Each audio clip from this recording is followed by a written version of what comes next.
La conciencia y el cosmos, un camino hacia nuestro propio cosmos interno. Una producción de UXIM, Centro de Servicio Planetario. Conducen y operan este programa Nikash Nok y Guamaitlán.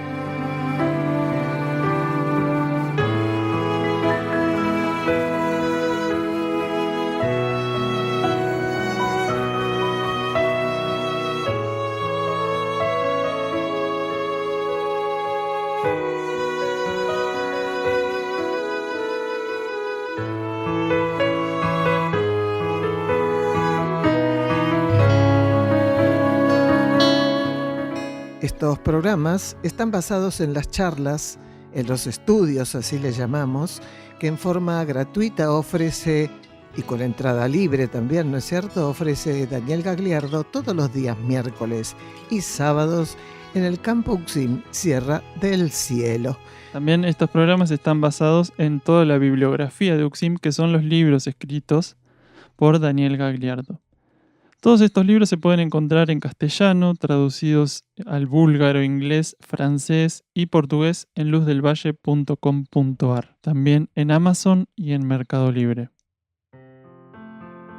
Este centro de servicio planetario, UXIM, Campo Sierra del Cielo, se puede visitar para participar de estos encuentros con Daniel y también realizar estadías compartiendo la actividad con los que aquí moramos.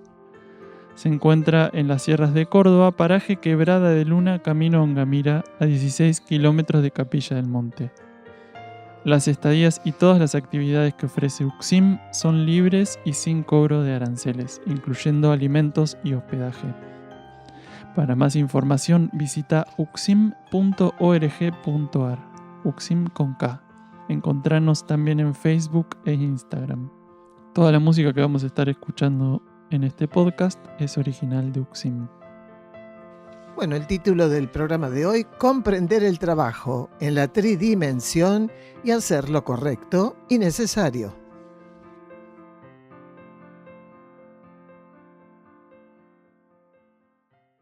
La tarea es expresar el plan evolutivo sin cesar, sin nada pedir, sin nada esperar. La tarea es expresar el plan evolutivo sin cesar. Si nada pedimos, pues sabemos que la energía proveniente del centro de la conciencia cósmica es omnisciente, omnipotente y omnipresente.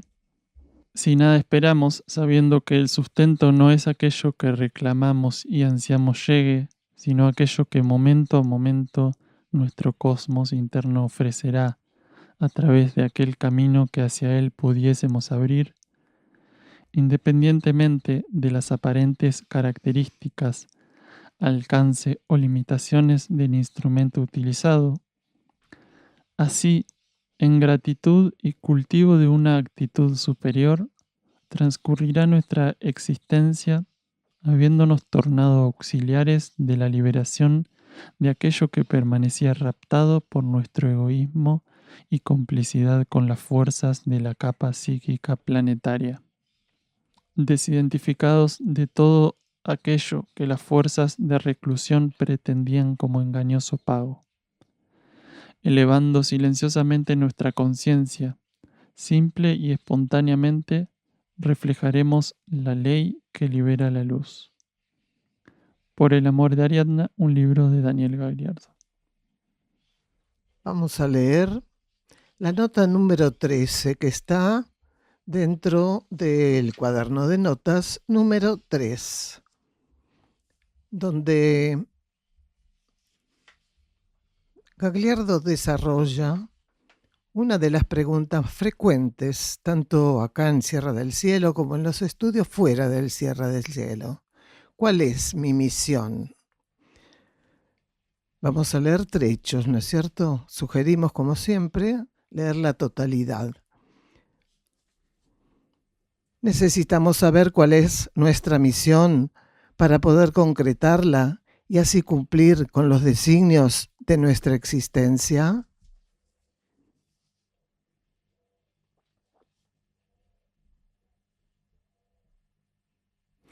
Focalizando esta pregunta que nos hicieran, descubriríamos de poder tornarnos simples y carentes de ambición la resolución de tan impenetrable misterio. Percibiríamos, por ejemplo, que nuestra llamada misión no podría ser otra cosa que la expresión continua, sin interrupciones, de lo correcto y necesario por parte de nuestra conciencia. Tal vez veríamos con claridad que el resultado de una acción correcta y necesaria no es otra cosa que la intervención de nuestra conciencia interior en la contraparte material de la existencia. Estará a nuestro alcance, probablemente, entender que nuestra personalidad y la energía reencarnante que la utiliza, el ego, no cuenta por sí misma con cierto potencial que es inherente a las energías de nuestra alma y en caso de necesitarse mayor voltaje incluso podría ser puesto a disposición por nuestra propia mónada. No podríamos dejar de observar a cierta altura que el término al que hacemos referencia señala una tarea asumida por nuestra regencia interior. Sería previsible a esta altura de nuestra comprensión el redimensionamiento de esta cuestión. Sentiríamos esta vibración más cercana a su propia y profunda constitución. La misión, ahora, con otra óptica, no tendría ya que ver con ilusiones y ambiciones espirituales, ambiciones al fin, sino con el verdadero misionero. Aquel verdadero y único misionero es nuestro interno. Cumplir con nuestra misión no es otra cosa que no interferir con aquella conducción interior. Darle a nuestra alma la conducción de nuestra existencia es cumplir con la única misión.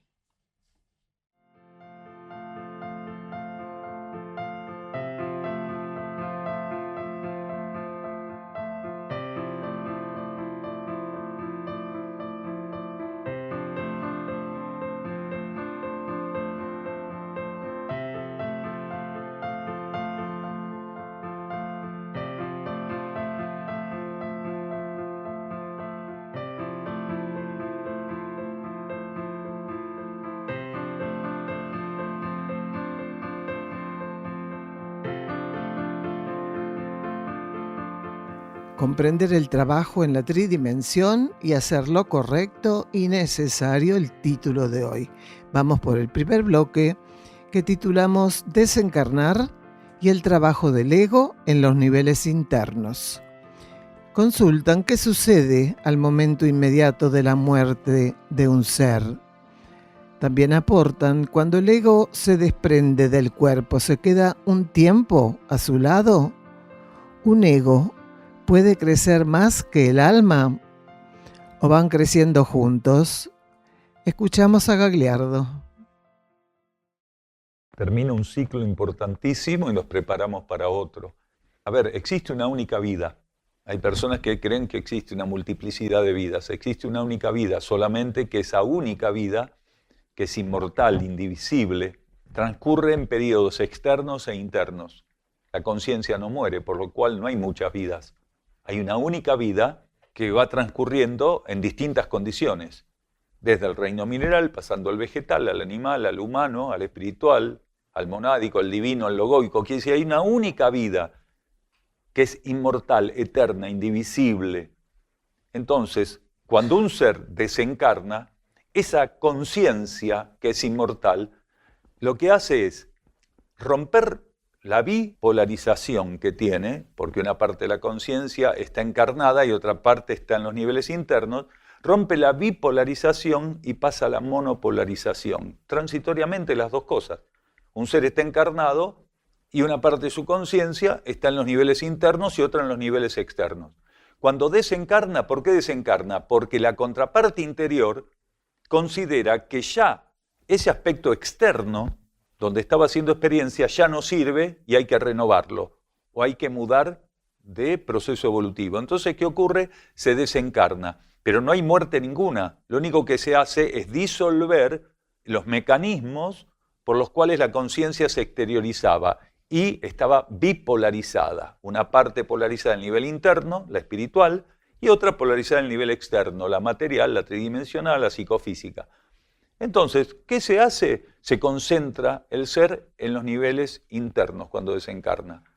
Si tiene que volver a encarnar, nuevamente a través de una ceremonia que está regida por jerarquías, de la cual se sirve el ser interno para operar, el ser vuelve a la materia. Y decimos vuelve a la materia, no a nacer, porque existen contextos donde el ser va a la materia sin pasar por lo que nosotros entendemos nacimiento, porque tenemos un preconcepto, un prejuicio de lo que es nacimiento y muerte. Entonces, simplemente eso, el ser disuelve los mecanismos a través de los cuales hizo una experiencia, lo que se llama una encarnación. Precisamente, encarna el ser interno que es inmortal y se sirve de mecanismos, de un protocolo que es limitado y transitorio. Desencarna, quiere decir, disuelve ese protocolo limitado y transitorio, queda libre de eso, se concentra toda la conciencia internamente. Y así va y viene, como flujo de la marea, flujo y reflujo, dependiendo la etapa evolutiva, tanto del ser que desencarna como del planeta.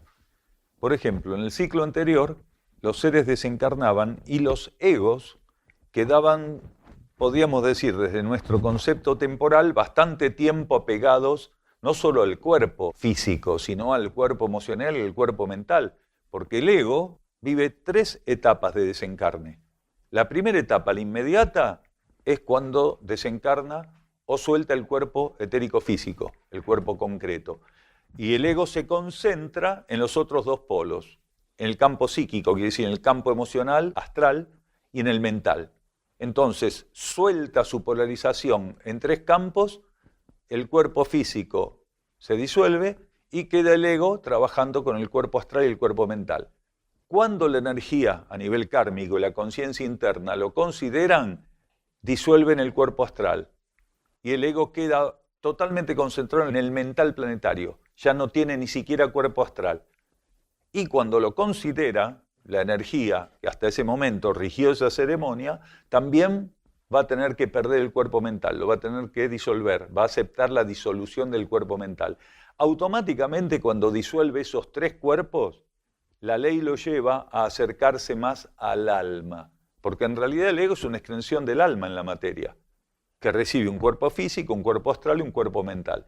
Cuando ya perdió esos 3 cuerpos, entonces se acerca más al alma. Según la evolución que tengan tanto el alma como el ego, ese acercamiento es mayor o menor. Quiere decir, el ego queda en una periferia más amplia cuando está más limitado y el alma igual.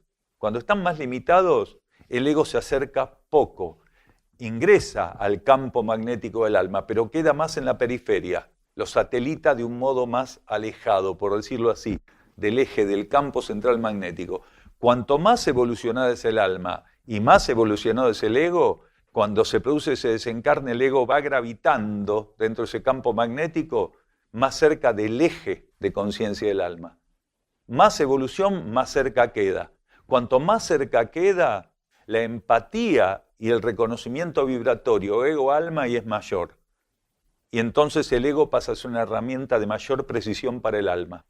Entonces, cuando el alma tiene que impulsarlo nuevamente a la materia, si ese ego ya tenía una suficiente evolución y esa alma tenía un compromiso interno grande con las leyes planetarias y las necesidades del plan evolutivo, ese ego vuelve, tocado por ciertas energías que el alma le ofreció, a cumplir servicio en la materia. A lo que se llama hacer servicio o asistir al plan evolutivo, lo que se llama la planificación interna, que el alma le ofrece al ego. No, bajo ley de karma, el ego siempre es depositario de estímulos que lo ponen a prueba para ver si él siendo depositario de esos estímulos, sintonizándolos, entendiendo la esencia del estímulo, se brinda a servir al planeta en función del estímulo que recibe. Quiere decir, para recibir un estímulo, el ego necesita la madurez del alma. No puede crecer al unísono porque siempre es el alma, jerárquicamente, la que recibe energías que después adapta para el ego.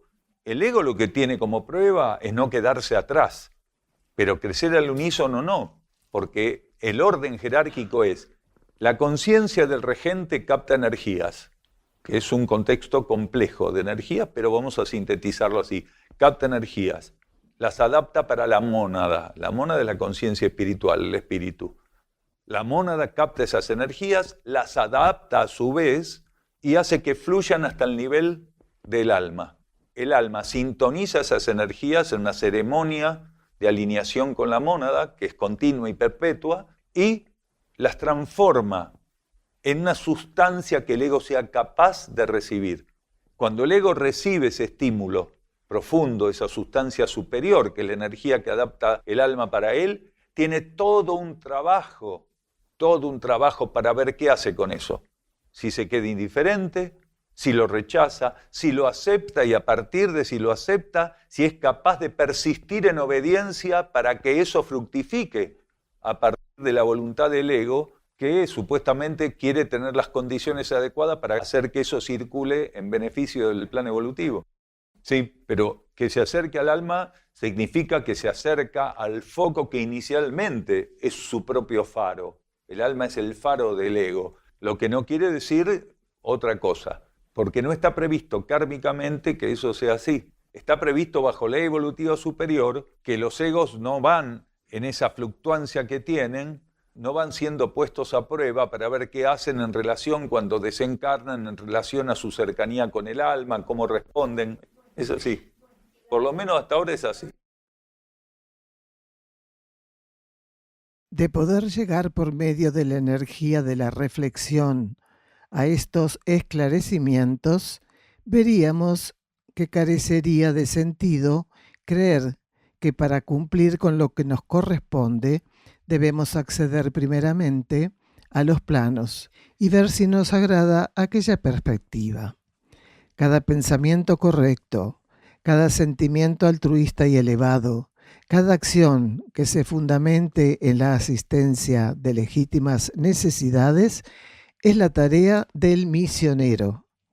La misión de las almas, aclaramos que ahora con el nuevo conocimiento a través de la cosmosofía, la misión recibe un nuevo formato, una nueva energía para expresarla, que es la planificación interna.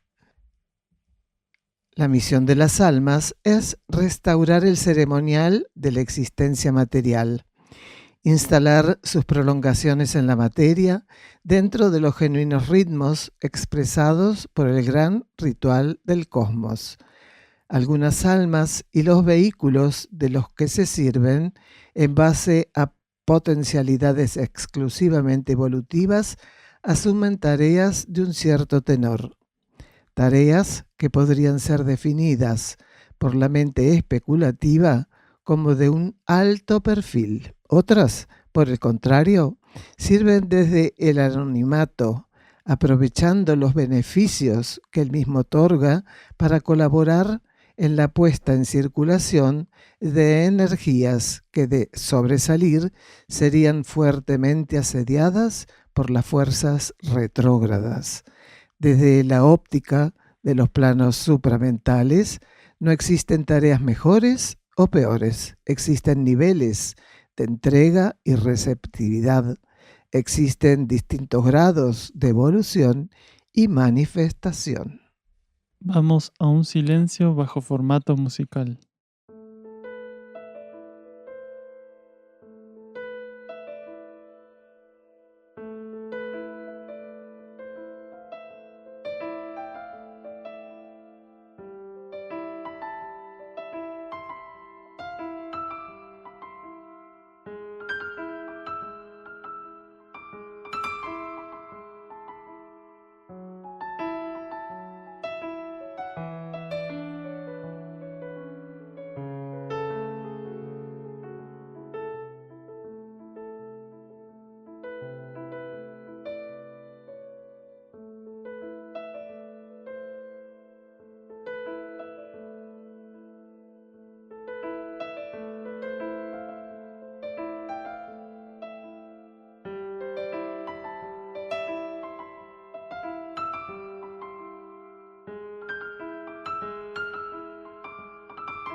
El único lugar que le corresponde a un conflicto y su tratamiento es en uno mismo.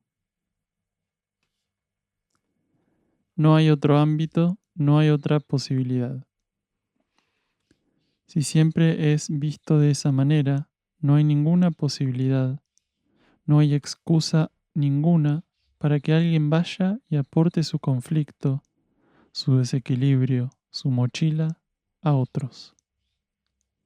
Si me está pasando algo, no debo transferirlo especulando que al compartirlo será un poco más llevadero.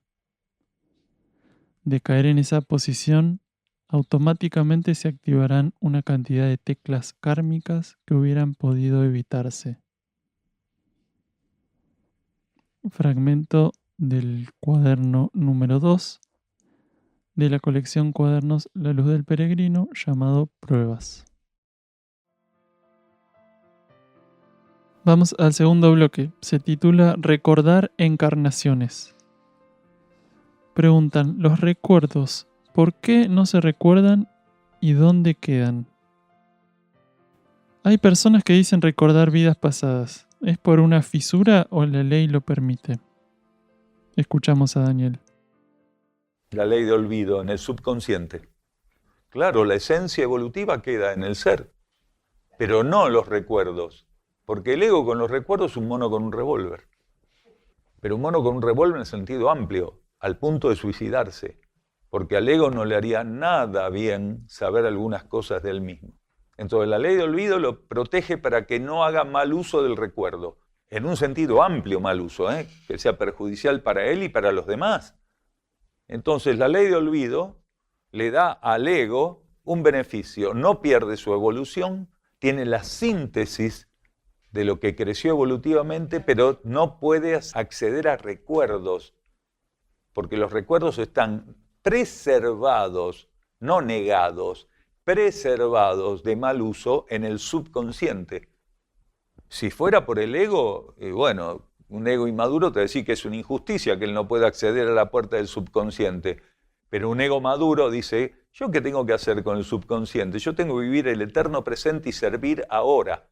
No tengo que estar pendiente de lo que fui, de lo que hice, malo, bueno, excelente. Un ego maduro está abierto al eterno presente. ¿Por qué? Porque está buscando ser un espejo simultáneo de la voluntad del alma en la materia. Él está atento a eso, busca sintonía y alineación con su vida interna, con su alma, con su conciencia espiritual. No está pendiente de recuerdos, a ver qué puedo tocar de ahí, qué puedo sacar de ahí para beneficiarme en la encarnación. No. Cuando el ego busca en el pasado es que está buscando beneficios egoístas. Cuando el ego se olvida de sí mismo, ahí está la muestra de que le está intentando servir. Es muy interesante porque hay varios factores ahí. Por ejemplo, una fisura astral puede permitir que el ser reciba información relativa a alguna encarnación que tuvo. Generalmente es para las encarnaciones inmediatas, porque en el plano astral la disolución de las conciencias astrales es continua. Si bien la realidad queda en el plano astral en algún nivel, aspectos pasados de la realidad, estamos hablando incluso de millones de años, quedan grabados en la capa psíquica, son las entidades más recientes y los acontecimientos más recientes los que están más vívidos en el plano astral.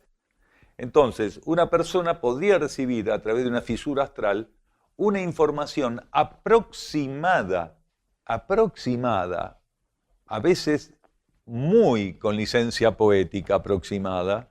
¿Se entiende lo que es una licencia poética, no? Bueno, de alguna encarnación, realmente de las inmediatas últimas. Pero ¿qué ocurre? ¿Por qué decimos aproximada? Porque las entidades astrales no saben interpretar la realidad. Entonces, ¿qué hacen generalmente respecto a aquel que tiene la fisura? Y que generalmente la fisura está acompañada por la ambición espiritual y filosófica de saber qué fui en mi vida anterior. ¿Qué ocurre? Que el ser no puede evitar ambicionar que aquello que él reciba como información de alguna encarnación anterior lo ponga en un punto relevante. Él no puede haber sido, con respeto a los barrenderos, un barrendero, con una vida normal, que se aburrió, se jubiló, después se la pasaba escuchando la radio. Quiere decir, nadie quiere ser el protagonista de una encarnación de esa naturaleza. Seguramente yo fui algo muy importante y no lo recuerdo. Entonces tengo la ambición de descubrirme a mí mismo en ese rol. Entonces, ni las entidades astrales tienen la capacidad, por más que algo esté en el plano astral todavía vivo, vigente, no tienen la capacidad de tener una mirada cósmica sobre eso. Y aquel que ambiciona algo y que a través de la fisura puede llegar a recibir algún tipo de desperdicio de ese recuerdo, no son una buena asociación para saber lo que pasó. Sí van a recibir algo que van a tomar como una información, pero no es una buena información. La única información genuina es la que tu conciencia interna vitaliza, actualiza y te coloca. Y la va a colocar cuando se le ocurrió, porque sí, porque no tenía nada que hacer mi alma y dijo, ya que no tengo nada que hacer voy a sacar algo del subconsciente y se lo voy a poner acá a este muchacho. No. Si la conciencia interna ofrece la vitalización de algo que está en el subconsciente, es porque eso es fundamental para el tratamiento de la vida que tengo que hacer hoy. Necesito eso, aunque sea un segundo, pues la conciencia interna tiene una cualidad que el ego no tiene, ni podría tener porque carece de síntesis. ¿Qué es? Vieron que en un slide o en una filmación hay cuadros, hay miles de cuadros, cientos de miles en algunas filmaciones. Bueno, ¿el ego qué haría? Y el ego agarraría los cuadros, los más lindos, lo que le gustan más, lo que él sale en primera plana. Bueno, la conciencia interna tiene la capacidad de entender el poder simbólico de un cuadro. ¿Cuál es? Este. El ego capaz que mirando ese cuadro dice, ¿quién es? Pero la conciencia interna lo toma del subconsciente. En una ceremonia lo toma, lo actualiza, le cambia el patrón vibratorio y cuando es el momento adecuado tira el cuadro en el medio del camino. El ser está ahí trabajando la vida y aparece eso, que puede aparecer en un flash en la conciencia, en un sueño, o el cuadro lo adapta a un modo tal y genera una relación oculta tan profunda con la conciencia del individuo que cualquier símbolo externo va a operar como llave para que ese cuadro opere sobre la conciencia y el individuo ni se dio cuenta. Y cuando decimos cualquier símbolo podemos decir un paisaje, el canto de un pájaro, el sonido, un momento donde el ser se serena y trata de bajar las revoluciones. Quiere decir, lo que el ser puede arrebatar del subconsciente a través de una fisura o a través de la respuesta de entidades astrales o psíquicas, no se asemeja en absoluto a esto que estamos haciendo referencia. Entonces, dependiendo de muchos aspectos, podría ser que la conciencia interna del ser, si el ser es ambicioso, de saber realmente qué ocurrió en vidas anteriores, le permita crecer en fisura. ¿Qué hace la conciencia interna y la ley de karma? Permitan que la tela de contención de la fisura se rasgue más. Y a partir de ahí el ser empieza a tener influencias muy tóxicas y desequilibrantes de aquello que tanto ambicionó. Él tenía una ilusión respecto al efecto que iba a generar la posibilidad de recordar o de vislumbrar cosas de la vida anterior y termina siendo todo lo contrario. Opera como un veneno para su conciencia. ¿Por qué? Porque la misma ambición hace que tanto la ley de karma como la propia conciencia interna del individuo permitan que salga de esa bolsa rasgada a lo peor. O, por el contrario, permiten que salga de la bolsa rasgada la ambición que ya fue al subconsciente, porque esto es interesante. Cuando un ser ambiciona, automáticamente, a través del filtro de los archivos de la conciencia, esa ambición va al subconsciente, con todo el esquema de lo ambicionado, con todos los defectos de la ambición, y queda ahí. Y no hay nada peor que a través de una rasgadura, de una fisura en el subconsciente, que emerja precisamente como en una especie de retroalimentación el espectro de la ambición, que para la conciencia que está ante eso puede representarse, por ejemplo, como una frustración, lo que nunca va a alcanzar. ¿Se entiende? Porque la ambición te la pueden poner retroalimentada y te está mostrando, cuando sale nuevamente del subconsciente, que vos eso no lo vas a alcanzar nunca. Está fuera de toda tu posibilidad. Entonces hay muchos mecanismos que pueden plantarnos cara a partir de una actitud indebida. Y hay que tener en cuenta que una fisura es una consecuencia kármica que por algo está en nosotros. Os preparamos internamente para que no confundáis las especulaciones de índole espiritual que aún podrían presentarse con aquello que debéis asumir dentro de la gran obra. Para los más jactanciosos, aunque ya abocados a una cierta pesquisa filosófico-espiritual, estas apreciaciones resultarán obvias y prescindibles. Aún no habrán descubierto que gran parte de lo que realizan es para su mero crecimiento personal. Distantes de despegar ese tipo de ambición de aquellos campos de participación donde el cumplimiento del plan evolutivo debería ser asumido. La aceptación de la existencia de los mundos internos por sí misma no define vuestra evolución.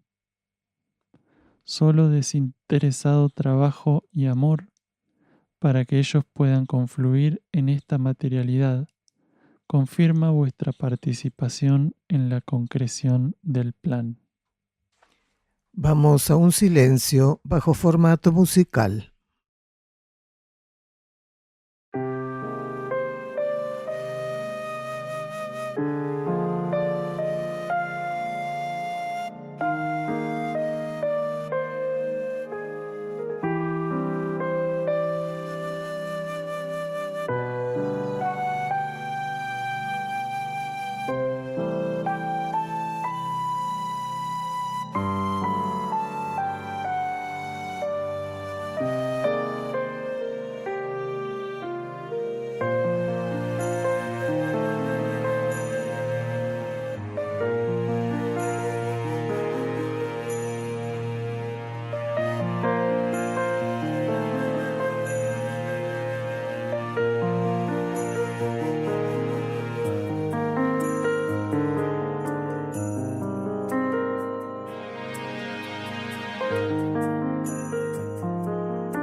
Nuestra misión es como la porción de una gran construcción, solo que desconocemos, en la generalidad de los casos, en qué parte del andamiaje seremos colocados. Cada acción correcta y necesaria es un ladrillo de aquella construcción. Si nuestra existencia se limita a expresar lo correcto y necesario, aquella porción de la construcción que nos corresponde se concretará. La indicación de lo que es correcto y necesario nos llegará desde la profundidad de nuestra conciencia. La trascendencia de nuestra escala de valores personales y de nuestro libre albedrío otorgarán la capacidad de colocar cada ladrillo en su lugar. El alma guía las manos del constructor cuando éste, con humildad, se abre a la esencia de la sabiduría. Todos estamos aquí para realizar una única tarea. Todos estamos aquí para expresar el plan evolutivo y la ley de las jerarquías. Pero, Huamaitlan, ¿qué hay que hacer? ¿Qué es el plan evolutivo? ¿A dónde está el manual? El manual es interno y lo tenemos que encontrar. Nos dieron esa porcioncita de manual que vos decís, bien dicho, ¿no es cierto?, antes de nacer. Pero se habló de la ley de olvido. Son los recuerdos que no se recuerdan, pero también la ley de olvido opera ahí. Es decir, cuando encarnamos, no recordamos nuestra porción de ese manual. Y con el transcurrir de los años, de las experiencias, algunos antes, otros después, ¡pum!, van apareciendo vislumbres. Eso es también de acuerdo a la trayectoria del ser y el futuro del ser. Ujú. Y así cuando va apareciendo, bueno, ya la vida tiene otro sabor. La vida externa no tiene ese sabor tan rico, tan dulce que a lo mejor puede llegar a tener los primeros años o cuando somos jóvenes. Decís, esto es la vida, acá, esto, hay otra cosa, no sé qué es. Bueno, ahí ya hay una rasgadura que va permitiendo que nuestra alma, cuando el ego va estando ya receptivo, aunque muy inconsciente posiblemente, otros posiblemente no, depende, como decíamos, la trayectoria y el futuro, entonces esa rasgadura puede ya permitir que el alma envíe gotas, gotas y gotas y gotas, y uno, en la medida que va comprendiendo sin comprender, a veces comprendemos sin comprender, Ujú. porque vamos viendo precisamente que ya la materia no es ese dulce de leche que a lo mejor era en un comienzo. Bueno, a la intuición se la llama cognición no racional también. Ahí está. Y esos son movimientos intuitivos, aunque no los podamos decodificar. Y entonces así, un día, a cualquier edad del ser, aparece algo más consciente. ¿Qué está pasando acá? Y es ahí donde esos impulsos el ser tiene que aprender a aceptar. Porque si los rechaza, posiblemente rechacemos, y antes de ser conscientes rechazamos. Pero el alma no sobreestimula, pero en su momento, ¡pac!, otro impulso. Y cuando ya vislumbramos que eso puede ser algo diferente, no sé de dónde viene, pero ni a dónde va, es decir, va hacia mí. Yo soy el destinatario. Es decir, yo acá abajo, yo soy el destinatario. Y bueno, ahí va apareciendo ese título a lo mejor del manual, de esa porción. El plan evolutivo es el gran plan evolutivo que el cosmos tiene en estos momentos para la Tierra. Pero hay plan evolutivo para todo el cosmos. ¿Y está compuesto de qué? De las planificaciones internas, son nuestros ladrillos. Nosotros somos esos ladrillos. Tenemos que dejar que el alma, la mónada, las jerarquías, depende de lo que podamos llegar a permitir que nos llegue, que nos permee, será lo que dejemos que baje a través nuestro, ¿no? Y así se va esa porcioncita que decíamos, ¿no?, que es nuestra planificación interna, nuestro ladrillo, la sumatoria de todos, hace el plan evolutivo que el cosmos tiene para la Tierra. Ujú. El manual que vos decías, ¿no? Es un subplan evolutivo, el plan evolutivo terrestre, ¿no? Que es Claro. un subplan evolutivo del sistémico y así. Ahora, se habla mucho de los dones, los talentos, de la misión que hablábamos, que leías hoy, Guamaitlán, y que siempre o generalmente se la relaciona mucho con lo que a vos te gusta hacer, o en lo que vos sos bueno, o lo que a vos te llena, ¿no? Y viéndolo desde esta óptica es bastante ambiguo, ¿no?, ese concepto. ¿Por qué? Porque el alma, para transformarnos, para transformar al ego acá abajo en la materia, para que se vaya volviendo más permeable, generalmente no nos va a pasar indicaciones de hacer cosas que nos gustan. Por el contrario, nos va a ir dando estímulos que nos pongan un poco o mucho incómodos, ¿no?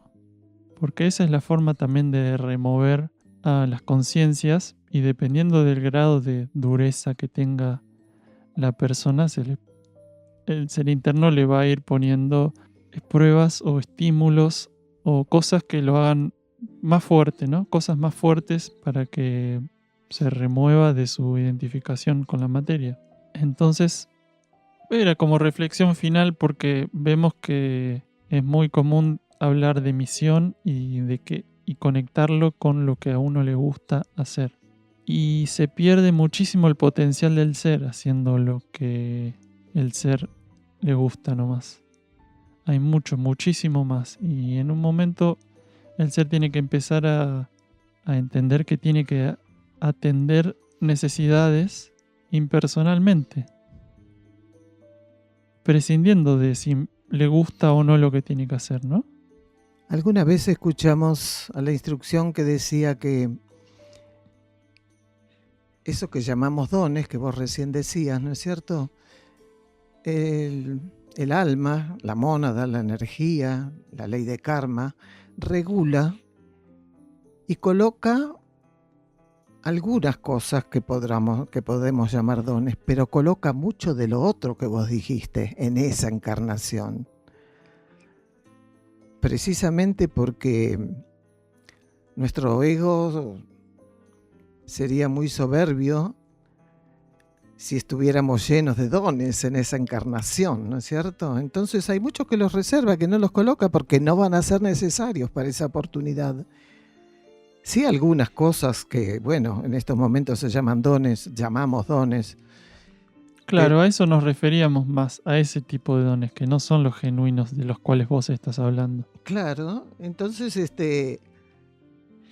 eso que uno estamos llamando dones en este momento y lo otro, que son la carencia, ¿no es cierto?, van a permitir que realmente hagamos el trabajo. Es decir, no estamos desahuciados de la vida, que somos seres que recién empezamos y que recibimos un alma que por primera vez, como que si viniéramos del reino animal. Sí. Tenemos ya una cierta trayectoria los que estamos en esta búsqueda, ¿no es cierto? Nosotros que estamos hablando, aquellos que nos están escuchando, que utilizan de su vida 1 hora para escuchar estos programas, como dice Gagliardo, a veces vienen las personas acá a los estudios y dicen, hay algo en los que están viniendo acá, porque no están disfrutando de la playa, del sol, de todo lo lindo que puede llegar a tener el mundo fuera de la tranquera. Entonces eso lo da la trayectoria evolutiva. Uh-huh. Entonces esos que estamos acá en estos momentos, estamos diciendo que tenemos esa combinación de ambas situaciones como para ir llevando adelante y que se produzca como un movimiento de pinzas a través de las pruebas que va colocando la vida, que el ser se transforme, porque esa es la única energía que tenemos que tratar de ir llevando adelante. ¿Y cómo nos transformamos? Tratando de reflejar lo más profundamente, lo más cristalinamente, lo que somos en nuestro interno aquí en la materia. Esa es nuestra misión. Esa es nuestra porción de plan evolutivo. Bueno, y ya que nombrabas a las personas que nos escuchan, hoy sentíamos decirles que nunca lo hacemos, pero nos parece muy importante y necesario que a todos aquellos que nos escuchan online y aquellos que nos escuchan por FM también pueden buscarnos en YouTube, en Spotify, que le den me gusta a los videos, que compartan, que hagan comentarios, así ayudamos entre todos a que la cosmosofía se pueda expresar y llegue a quienes tengan que llegar. Así que en gratitud a quienes puedan apoyar para que este programa se expanda. Muy interesante esto que decís, Nika Shinok, Porque acá vienen muchas veces personas que dicen, ay, te conozco, ahora que me hablaste te conozco por la voz, son la que lleva la radio, sí, el otro chico también, adelante. Digo, ay, pero nunca vemos que vos dejes algún comentario o algo. Ah, no, qué sé yo, me da no sé qué, me da vergüenza, a veces dicen o no sé qué, pero con gratitud porque los escucho siempre y a veces le decimos esto que acabas de decir. Plasmen, vean que somos, no sé si muchos, pero somos unos cuantos, más que dos. Sí, está bueno. Generalmente, últimamente, entre 200 y un poco más, de 200 para arriba, personas por lo menos le dan play no sé cuántos segundos en YouTube a nuestro programa. Y de esas 204 comentan. Sí, esas cuatro son fieles, Sí, son siempre fieles las mismas, ¿no es cierto? Y con gratitud a esa fidelidad. Pero sabemos que hay muchos más de cuatro. Y bueno, los queremos ver, los queremos conocer. pueden hacer preguntas también. ¿Cómo no? A veces son preguntas que, bueno, siguen su curso quien corresponde, ¿no? Bueno, interesante ese aporte, con gratitud, hermano. Vamos por el tercero de los bloques, trasplantados y donantes. La evolución no se pierde. ¿Qué pasa con las personas trasplantadas al momento de desencarnar? Y Gagliardo va a hablar sobre el negocio de los trasplantes. Y después una persona dice, ¿el ser humano viene de otras dimensiones y fuimos bajando? Escuchamos a Gagliardo. Y es una complicación kármica muy grande. Los seres humanos buscan salidas por donde no las hay, llevadas sobre todo por dos factores: el factor de la inmadurez emocional que tiene la humanidad y el factor absolutamente salvaje comercial que tiene la humanidad. Y aquí los dos factores se combinan. Es un comercio salvaje y asesino, los trasplantes de órganos. Esto acá lo dijimos muchas veces, pero para quitar el órgano a una persona y ponerla a otra hay que matar a la primera, porque no está muerta, hay que matarla. Por eso en los hospitales y en lugares donde caen personas accidentadas que todavía están vivas, aparecen inmediatamente médicos y abogados que trabajan juntos, que viven de eso, para convencer a la persona de que haga una buena obra para que se salve otro, que firme los papeles por el hijo, por el marido, por la esposa, por el primo, aquel que tiene a cargo. Cuando firmás, automáticamente avisan y lo matan. No está muerto. Y esto no lo dicen. Pero si uno los enfrenta y le dice, ¿esto es así o no?, terminan confesando que sí, pues no lo pueden negar. Tienen que eutanasiarlo. ¿Y quién sabe si alguien dentro de 10 segundos no sale de un estado crítico? O no recupera el pulso, o no recupera el ritmo cardíaco o la respiración, nadie lo sabe. Entonces hay un gran negocio. Y la otra parte, que decíamos que está en complementariedad, ese negocio es el emocionalismo.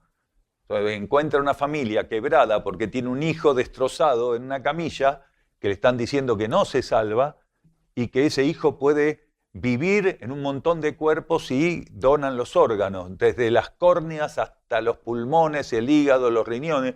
Toda la gente dice, pero doctor, ya no hay nada que hacer. Pero los otros están ahí muriéndose. Haga algo ahora, firme, y lo salvamos. Y lo que no le están diciendo, que eso se lleva un montón de millones de dólares incluso a veces. Pero hay un cruce de hilos kármicos terribles. El que desencarna, que lo están matando, no puede terminar de soltar lo requerido en esa encarnación porque sigue los órganos de él vivos en otros cuerpos. Y el que tenía que desencarnar está viviendo forzosamente una situación, en vez de quedar liberado para desencarnar. Exacto, hay un cruce kármico terrible y muy tóxico, tanto para el que tiene que desencarnar de un modo como para el que tiene que desencarnar de otro, porque los dos tienen que desencarnar. Se produce un cruce kármico, a uno lo matan para que el otro sobreviva. Se entiende, lo que tenemos que conciliar es el lenguaje. Venir de dimensiones más altas significa que fuimos perdiendo evolución, involucionando. En realidad no. Incluso nuestra propia conciencia, nuestro propio ser, se expresa en 7 dimensiones paralelamente. En 7. Entonces, nuestro propio ser es multidimensional. porque tenemos aspectos de nuestra conciencia que está polarizado en dimensiones más bajas. Por eso se habla del campo tridimensional. La primera dimensión es la etérico-física, la concreta, la segunda es la emocional o astral, la tercera es la mental, la cuarta es la intuitiva, la quinta es la espiritual, la sexta la monádica, la séptima la divina. La séptima dimensión es donde está polarizada nuestra conciencia divina, nuestra conciencia superior. Hay algunas líneas de pensamiento filosóficas, religiosas, místicas, ocultistas, que dicen que nosotros somos como ángeles caídos. Cuando se llega a un cierto nivel no se puede bajar más. Por eso hay un montón de folclore de ángeles caídos, de Lucifer, que era un ángel caído, que de repente quería competir por el poder divino, quería competir con Dios. Eso es todo folclore fantástico de inmadurez e ignorancia. La evolución no se puede perder. Cuando un ser llega a un punto evolutivo, lo único que puede hacer es seguir elevándose. Hasta un cierto punto evolutivo, lo único que puede hacer es elevándose. Entonces, si hablamos de seres que llegaron a una condición tal como para pensar que tiene el poder de disputarle el cosmos a los dioses, estamos hablando de folclore ilusorio, infantil, porque no es así, nada puede caer del punto que alcanza. Nada. Sí hay transitoriamente reensayos, quiere decir, ensayos que se tienen que repetir, lo que no significa que los seres que hagan esos reensayos pierden su evolución, sino que son transitoriamente colocados en ciertos campos que se puede decir que guardan una semejanza con los campos de vida, de energía, los campos cósmicos, donde en ciertas etapas ya hicieron experiencias. Esos reensayos es ser colocados en ciertos campos cósmicos que guardan semejanzas, no lo mismo, pero no se pierde la evolución. Por eso, desde nuestra óptica, en nuestro conocimiento y nuestra información, el ser humano no viene cayendo de una dimensión superior a una inferior. Porque cuando se llega a una dimensión superior, no importa qué imagine cada uno, vamos a imaginarnos, no importa. Para unos una dimensión superior es como llegar a un posgrado de facultad, ¿se entiende? Cada uno lo imagina como quiere. Lo cierto es que nadie puede ir para atrás, no importa lo que imaginemos en términos dimensionales, interdimensionales, evolutivos. Cuando un ser llega a un cierto punto, como somos parte de universos que están bajo leyes de expansión, entonces lo único que nos queda es seguir expandiendo, seguir creciendo. Lógicamente que los márgenes más bajos de los universos de expansión que están dominados por la ley de karma tienen condiciones diferentes evolutivas, están encuadrados, están enmarcados en condiciones diferentes a nivel evolutivo. Claro que sí, pero eso no significa que cuando se está en el proceso expansivo, no importa de qué ley, uno pueda caer de ahí e ir para atrás. Ni siquiera en los universos kármicos un ser pierde la evolución que tiene, pero sí puede ir a reensayar. Pero por lo que vos decís, si estás hablando de dimensiones, se está entendiendo de que hacer referencia a campos de vida suficientemente elevados, a niveles cósmicos elevados. No, está muy bien y te agradecemos que lo preguntes, porque no es una burrada, es algo que vos tenés ahí para definir. Los burros no preguntan cosas, y menos de las dimensiones. Así que está muy bien, gratitud. El secreto de nuestra misión radica en el olvido de nosotros mismos y en comprender la importancia de nuestra capacidad de entrega y transformación. Abdicar en lo relativo a nuestros impulsos de elección y conveniencia. Hace miles de años que estamos siendo preparados para comprender la actitud fundamental para esta transición planetaria. Repetimos, hace miles de años que estamos siendo preparados para comprender la actitud fundamental para esta transición planetaria.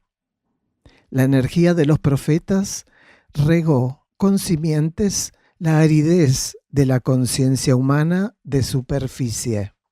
Dijo el profeta Jeremías: no pertenece al hombre que está andando, siquiera dirigir su paso. Para reflexionar sobre esta profecía con relación a todo lo que hablamos hoy en este programa.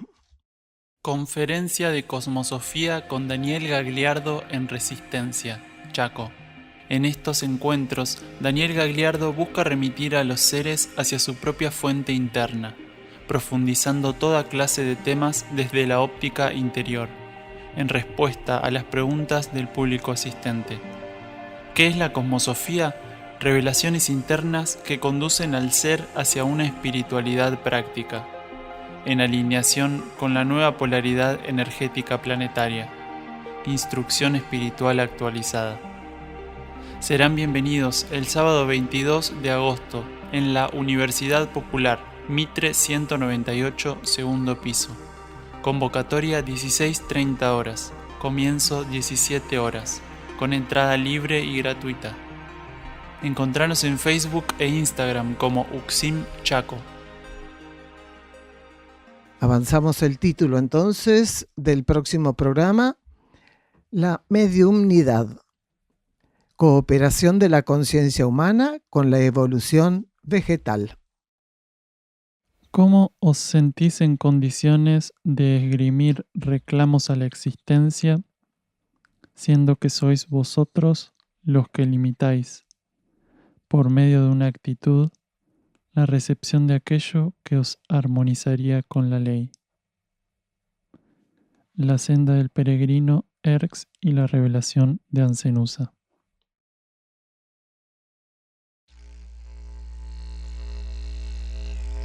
Nos despedimos en gratitud de la conciencia y el cosmos, un camino hacia nuestro propio cosmos interno.